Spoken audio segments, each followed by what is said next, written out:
Hello, my name is Dr. Ruben Alejandro, the Superintendent of Schools for the West Oco Independent School District.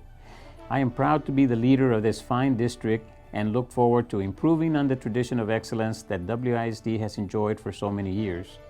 The 2011-2012 school year marks a year of change for schools across the state of Texas, and this significantly impacts students in terms of assessment and graduation requirements as we transition from TAKS to STAAR exams. In particular, students who began their high school career in August 2011, this year's freshmen, will see an increase in the number of exams they will need to take and pass in order to graduate.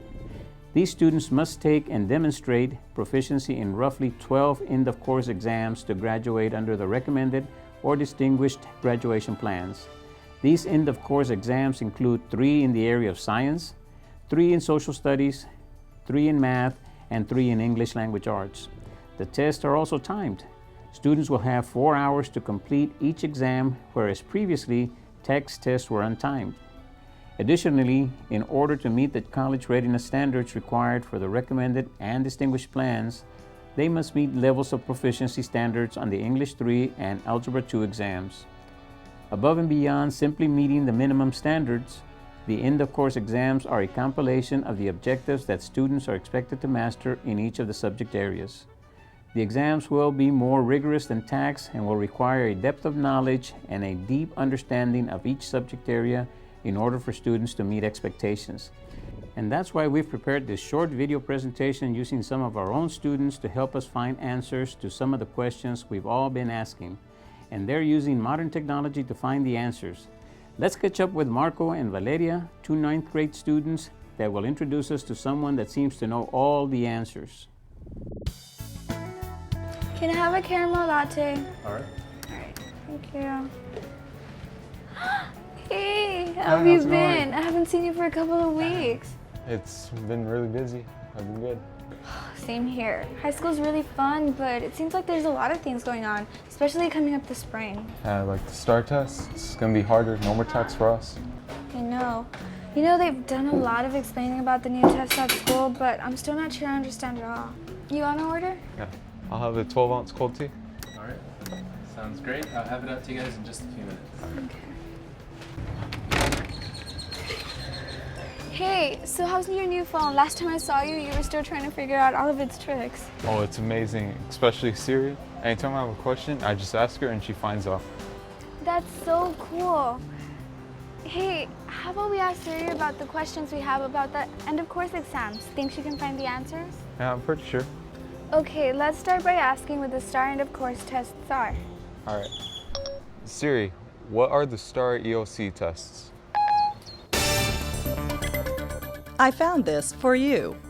The STAAR end-of-course exams are part of the new Texas Education Assessment Program for students entering high school during the 2011-2012 school year.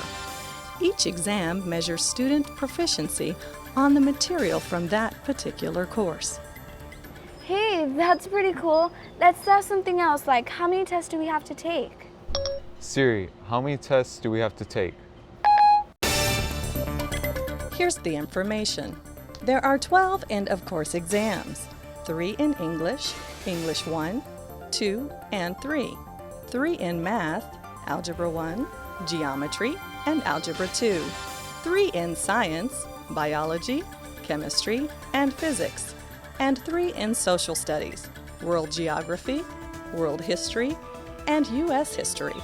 If students are enrolled in the class, they must take the exam.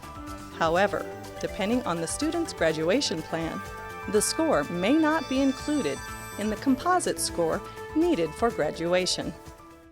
I'm on the recommended plan. How about you? I'm on the distinguished plan. Let's see what the differences are between the plans and the tests we have to take. Okay. Siri, what are the differences between the plans and the tests we take? Okay, students on the minimum graduation plan are required to take 8 exams, all 3 English tests, Biology, Algebra 1, Geometry, World Geography Studies, and U.S. History. They must meet the required composite score in each of the following areas: English, Math, Science, and Social Studies. Students in the recommended and distinguished plans must take all 12 exams and meet the required composite score for each of the 4 areas. However, on the recommended plan, they may not just achieve the minimum score on the English 3 and Algebra 2 exams. They must score at least the passing score. On the distinguished plan, they must reach the required composite scores and score at the college readiness level on the English 3 and Algebra 2 exams. Thank you. Okay. So what do they mean by composite score, minimum score, passing score, and college readiness level?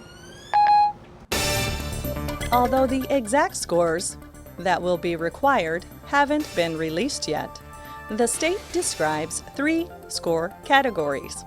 There is a minimum score level, a passing score level, and an advanced score level. The composite score is calculated by averaging all of the scores taken in an area. If the student achieves the required composite score, they have completed the testing requirement in that area. However, a score that does not meet the minimum level will not be included in the composite for the area, and the student will be required to retest to at least reach the minimum score. Okay, so again, students on the recommended and distinguished plan must not only meet the composite score requirement, but on the recommended plan, they must meet the passing score level on English 3 and Algebra 2 exams. On the distinguished plan, they have to meet the composite requirement and meet the college readiness score on the English 3 and Algebra 2 exams. So the gray iron test counts as the grading class, right, Siri?